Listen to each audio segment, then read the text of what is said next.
Gipay mangnuan ni PNP Chief General Oscar Albayalde ang Kapulisan nga dili mag-apil-apil sa politika ug bantayan ng kahusay ug kalinaw atol sa eleksyon 2019. Nakatutok si Clyde Makaskas. Atol sa command conference sa Police Regional Office 10, gipay mangnuan ni Chief PNP Police General Oscar Albayalde ang kapulisan nga magpabiling neutral ug walay dapigang politiko karong eleksyon 2019. Trabaho sa kapulisan ang siguraduhong walay mahitabong kagubot atol sa piniliay.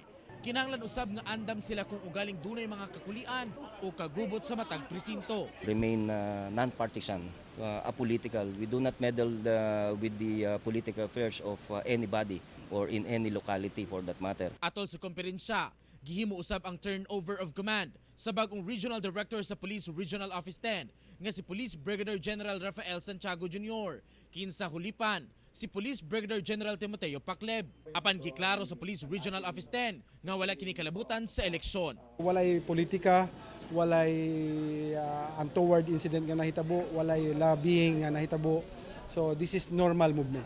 Liyo sa change of command, naghanay na daan ang mga plano alang sa ipatumang security measures atol sa eleksyon 2019. Samtang gilakbitan ni Chief PNP ang iyang pahayag nga dawaton na lang ang kwarta sa mga politikong mamalit og boto og butuhan lang ang angay sa pwesto. Iya lang kuno kining komedya og dili gayud magpatintal ang mga botante sa kwarta. Biro yun na hindi it was taken out of context yun.